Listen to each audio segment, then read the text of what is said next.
The tiny dragon in the teacup written for TinyTales Treehousians. Upon a time, in a cozy little cottage at the edge of the whispering woods, there lived a curious girl named Ellie. She had big glasses, wild curls, and a heart full of questions. Ellie collected odd things, buttons that didn't match, feathers that shimmered, and old spoons with swirly handles. But her favorite treasure of all was a tiny blue teacup with a golden rim and a crack shaped like a lightning bolt. It sat on her windowsill, catching the morning light.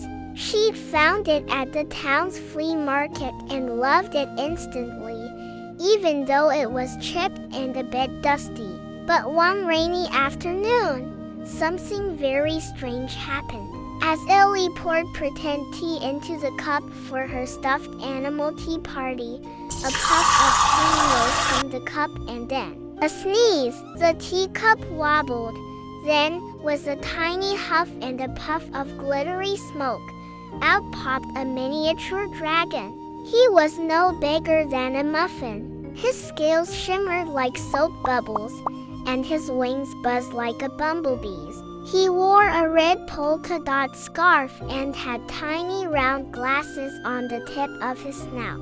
The dragon squeaked, stretching his wings. "Pleased to meet you." Ellie's eyes widened. "Well, it was a bit stuffy in there, and no ventilation at all. But now that I'm free, I suppose I owe you a few wishes." Dewdrop snapped his tiny claws. "3 small, silly wishes." "That's the deal." "Silly wishes?" Ellie asked. "Not big ones," Dewdrop said, wagging a claw. "No castles, no unicorn armies, and certainly no wishing for more wishes." "Okay, I wish for my cat Mr. Sniffles to talk." With a poof of sparkly smoke, her ginger cat stood up, stretched, and said in a grumbly voice, "Finally, do you know how long I've been waiting to complain about my food?" Ellie laughed so hard she fell off her chair. Mr. Sniffles grumbled about dry kibble, then asked for a pillow made of sardines and a bed by the fire. For her second wish, Ellie said, "I wish all my socks would dance instead of getting lost."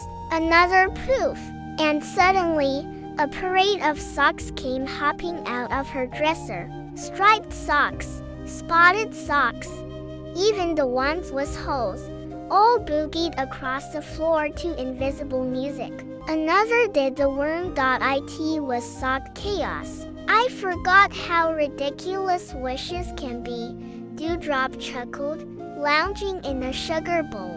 The next morning, Ellie woke up with a question stuck in her head.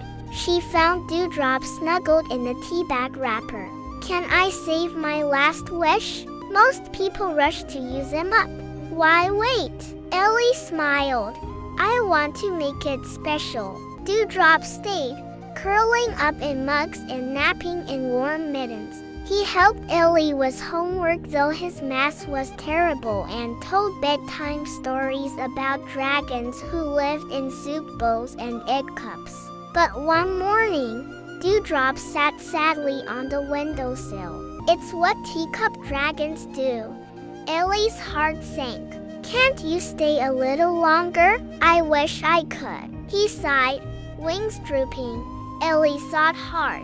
Then, with a smile, she said, "For my last wish, I wish your next teacup has sunlight, stories, and someone who sees how special you are."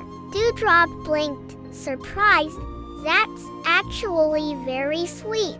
With a swirl of sparkles and a hum of warm air, the tiny dragon vanished, leaving behind the teacup, now warm to the touch, and a tiny red scarf tied around the handle.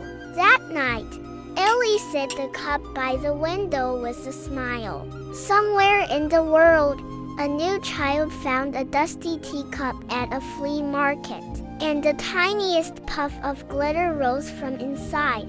The end.